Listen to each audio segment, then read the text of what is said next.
তোদের খ্যাচখাচানি আর ভালো লাগতেছে না। এই তুই আর আমার সামনে বক বক করিস না তো, তুই একাই থাক বাড়িতে, আমি চললুম।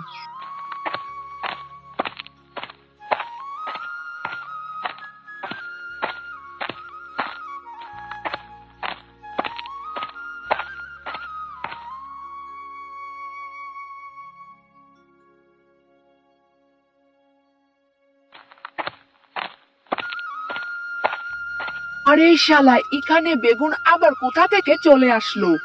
মাইরি, বেগুন আবার আমাদের দিকে কোথা থেকে চলে আসলো? যাই, বেগুনটাকে বাড়ি নিয়ে যাই, বেগুন পোড়া দিয়ে ভাত খেতে অনেক ভালো লাগবে।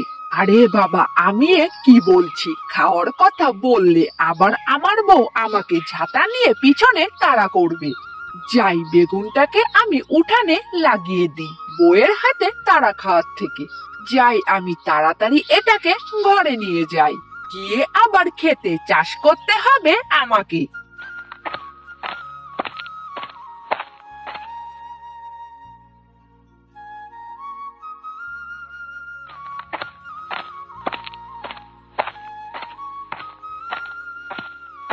কই গো বউ, বাইরে এসো তো একটু, দেখো আমি কি এনেছি।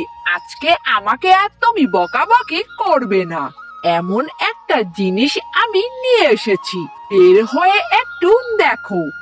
আমি বাইরে বেরিয়ে আসতে পারবো না, তোমার এত ঢং আমি আর দেখতে পাচ্ছি না, তখন তুমি আমার কাছ থেকে পালিয়ে গেলে। তুমি ভিতরে আসো, আমি এখন বাইরে যেতে পারবো না। তোমাকে যে আবার রান্না করে খিলাতে হবে, তার জন্য আমি রান্না চাপিয়েছি। তুমি ভিতরে আসো, এক বালতি জল আনতে হবে। বালতিটা দেখো ঘরের মধ্যেই রাখা আছে, নিয়ে যাও বালতিটা, এক বালতি জল এনে দাও আমাকে।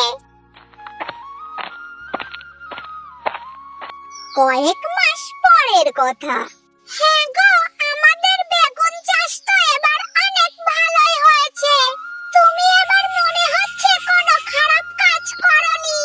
তুমি এইবার বাড়িতে বেগুনটা এনেছিলে বলেই আমাদের এত টাকা লাভ হয়েছে। বেগুন তো গাছে অনেকই ধরেছে। যাও, আজকে বেগুনগুলো তুলে বাজারে গিয়ে বিক্রি করে আসো। তা তো আমি যাবই, কিন্তু তুমি তো আমার উপর অনেক চেঁচামেচি করেছো, এখন কি তুমি আমার উপর আর কোনো চেঁচামেচি করবে না? সেদিন আমি রাস্তা থেকে ওই বেগুনটা কুড়িয়ে এনে ক্ষেতে রোপণ করেছিলাম বলেই আজ এত টাকা আমাদের লাভ হয়েছে। তুমি কিন্তু আমার উপর আর কোনো চেঁচামেচি কখনো করবে না।